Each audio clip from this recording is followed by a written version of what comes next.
We're exposing the invaders' tongue, the invaders' language in Africa.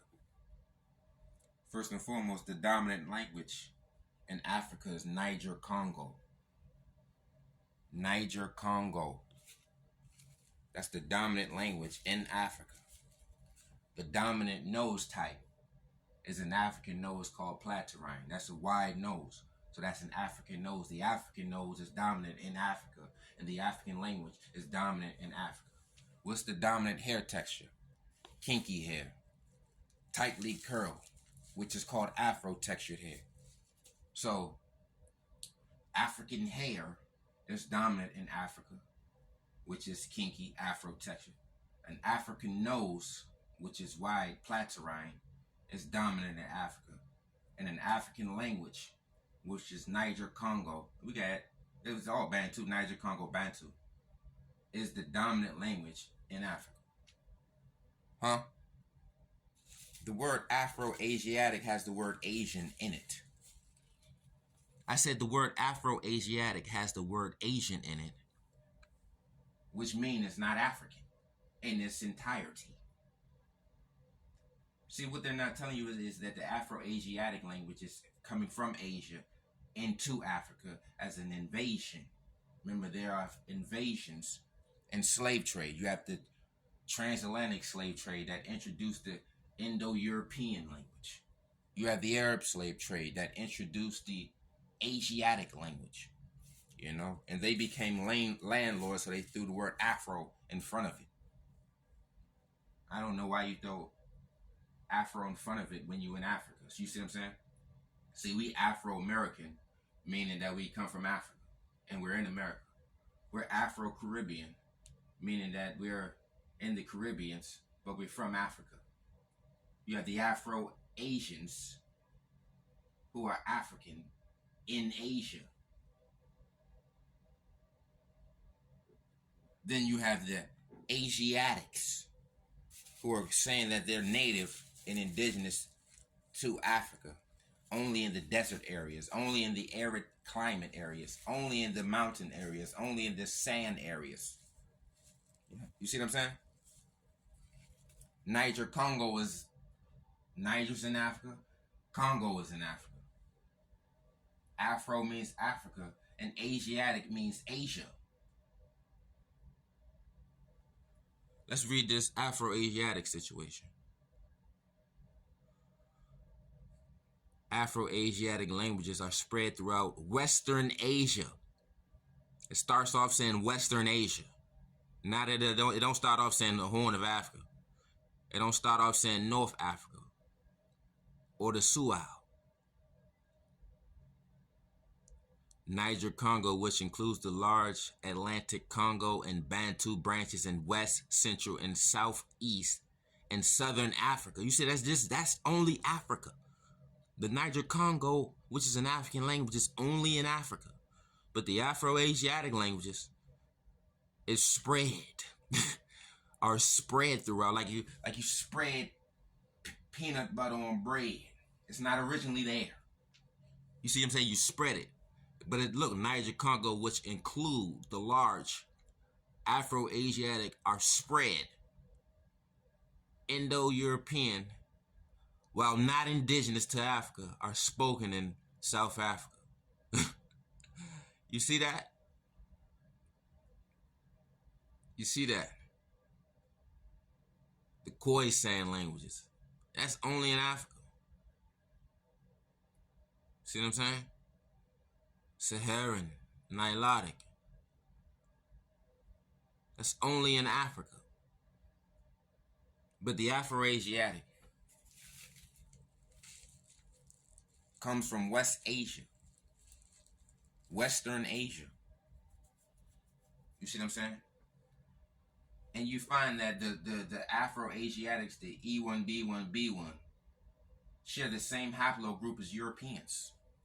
The Ashkenazi Jews, the Berbers, the Moroccans, the Egyptians, the Habasha. And ironically, they produce the same phenotype, even though they have different colors. They have variation of colors from dark to light. The phenotype, which is the nose, is called lipterine, which is a Caucasoid trait. Mediterranean malignocroid situation. It's a narrow nose. They don't have wide nostrils, which is an African trait, the trait of the black race. So remember, the black race is not predicated upon a skin tone. The black race has a phenotype, wide nose and kinky hair. You know? So that's how you can tell if it's African or not.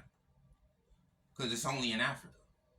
Everybody else's language extends to Africa via invasions, via slave trade. That's it. You're not indigenous or native to Africa. You are landlords, you know, who claim ownership off a Bible, which is a manuscript that they acknowledge that they found in a cave, not in Africa. These manuscripts they find are always in a cave, not in Africa. They said the Ethiopian Bible is the oldest Bible. What is that Bible written on? Goat skin. They got goat skinned Bibles, so they weren't even using paper. They was just they chopped up a goat, allegedly. Either way, they're not African currently.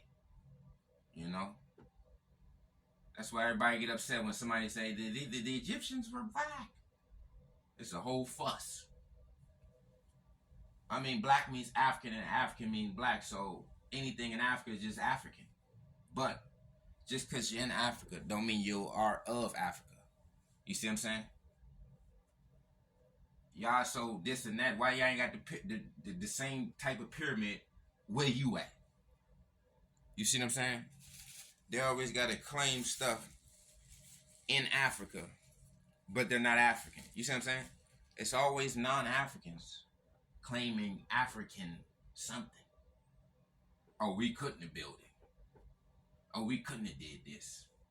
Remember, this is the opposition saying we can't. There's never an African speaking on stuff in Africa. It's always non-Africans speaking on African land. Talking about African land, talking about African people. These are all opposition, colonizers, invaders, people who control history, narrators, authors, authority, you know, sultans, emperors, kings, you know, all enslaved, different names for enslavers, different names for people selling our people, buying our people, trading our people, experimenting on our people. So we got to expose this, you know. Only way to repair us is to reset us, and to reset us, Africa would have to be African again, you know. That's why we don't get reparations. Reparations is dealing with repairing, huh? Only way to repair an African people is to put them back on the continent. We didn't put in no applications. We didn't need no passport to come here. Did our ancestors have a passport? Huh? During the slave trade, when they was trading off all our people, all our ancestors, did they need an application and have to pay money? Have a passport, have to have a citizenship, have to have a ID just to go through slavery? Did they have to go have a DNA test just to go through slavery? Now all of a sudden they like, well, just go back there. Like they funded it. Oh, what part of you? Like they ain't destroy our history. If we did have something written, you would have destroyed it. It's destroyed. You destroyed families. You destroyed temples. You destroyed structures. That's what your crusades were about. Fighting over African land and African people. Fighting for the right to name something. To be Adam. To play Adam. And remember, this is King Jareer in your ear. I'm so fit I don't fit in. Professor Chaos. All praises due to Apophis. All praises due to Nat Turner. Huh? We got to expose them. We got to send out some eviction notices as well. We got to send out those eviction notices. And remember, this is for educational purposes. For all the TikTok